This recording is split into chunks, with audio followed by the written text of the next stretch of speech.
खोला तोहरा कहाँ मिली बोल के झूठ साच में। हमरा संगे पढ़त रहे कक्षा 5 में। हमरा संगे पढ़त रहे कक्षा 5 में। आज नचतिया उहे देखो नाच में। आज नचतिया उहे देखो नाच में।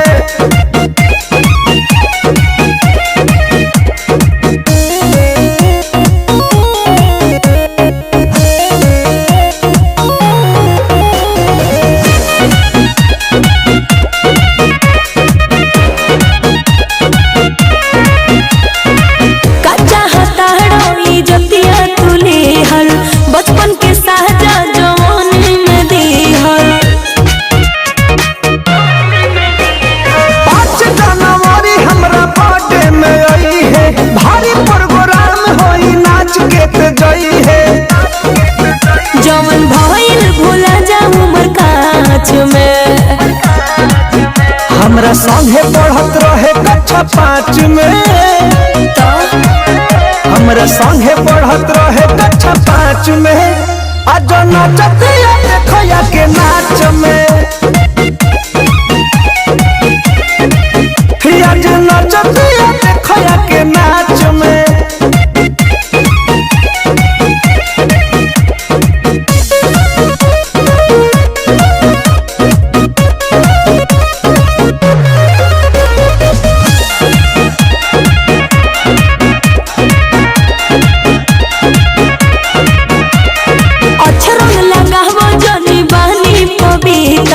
हो जाई मैंने जमा रेवटी के भीतर।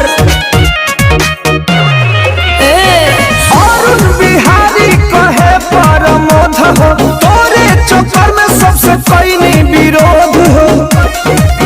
घी डालो न धीमा आँच में।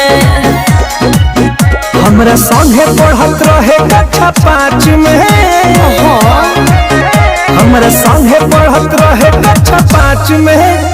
आज नचतिया उहे देखो नाच में। आजा आजा आज नचतिया के देखो नाच में।